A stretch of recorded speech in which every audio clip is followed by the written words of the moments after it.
Hello, and welcome to my art. I'm your host and the artist, Kelli Greentree. In this episode, you can watch along as I paint Square Landscape 149 from start to finish. For the sake of everyone's precious time, I've increased the speed of this video drastically.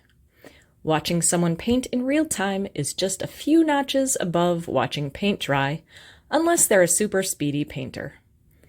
Don't worry, I didn't speed it up so fast that you can't actually tell what I'm painting, although it may or may not make any sense until you see the final piece.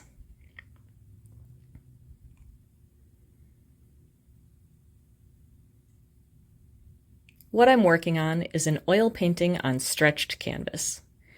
I've pre-painted the entire surface with the black gesso, which is just a fancy name for primer. After that, I let it dry, and I sketched out my landscape so I knew what I was going to paint. This step isn't necessary, but it helps me envision how the final piece will look so I can make any changes before I lay down the oil paint.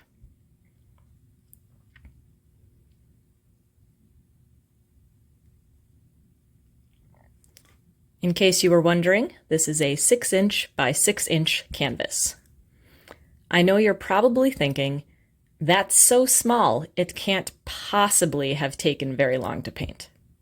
And sure, compared to a 24-inch by 36-inch canvas, which is typically the largest size I paint in, this is certainly a fraction of that amount of time.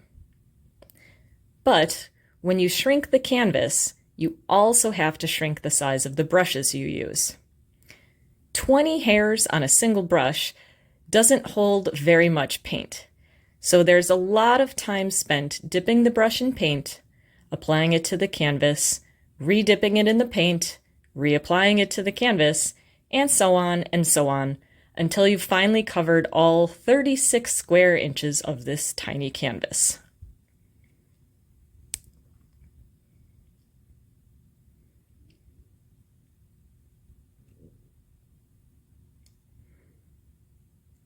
For those of you budding artists out there, I am using a Winsor Newton water-soluble oil paint.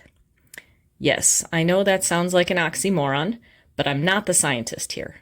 I just know that it works, I've used it a lot, and that using water to thin the paints and clean out my brushes is much less toxic than traditional oil paints, which require turpentine to do such things. Other than that slight detail, I have found these paints to behave very similarly to traditional oils, including mixing colors together, the texture, which is very buttery, and the dry time, which of course depends on how thickly you're applying the paint. For me, at minimum, I let my oil paints dry for at least 1 month before I make them available for purchase either online or at an art fair.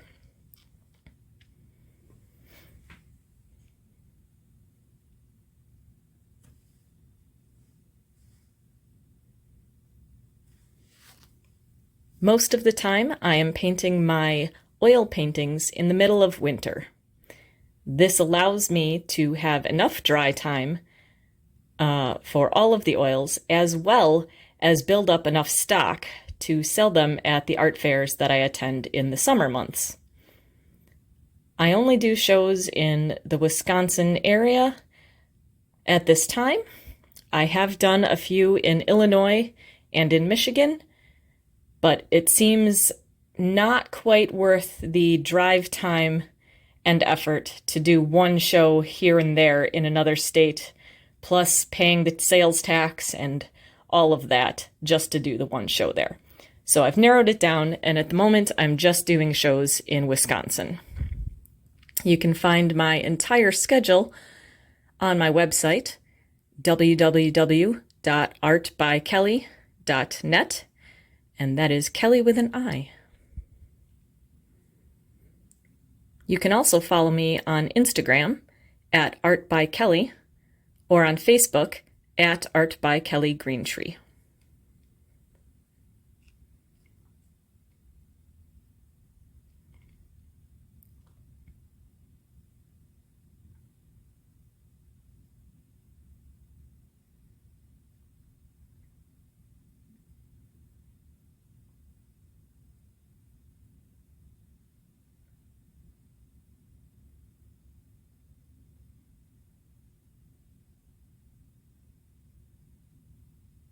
I apologize for not having figured out how to add music to my videos yet. I'm working on that, but I am not a videographer, and the time that it takes me to learn new things at this point takes away from any time I can actually spend painting new things for you. So I focus on the paintings, and the videos are kind of secondary. But I hope you've enjoyed this, watching me paint this painting. And if you're interested, you can find more of my artwork also on my website, www.artbykelli.net.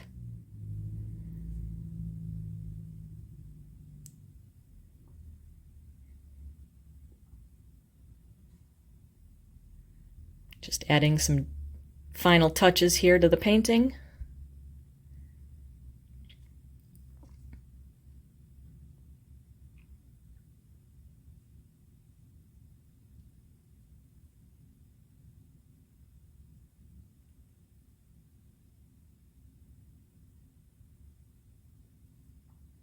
Thanks so much for taking the time to watch this video. I hope you enjoyed it, and I hope it added a little joy into your day. See you in the next one.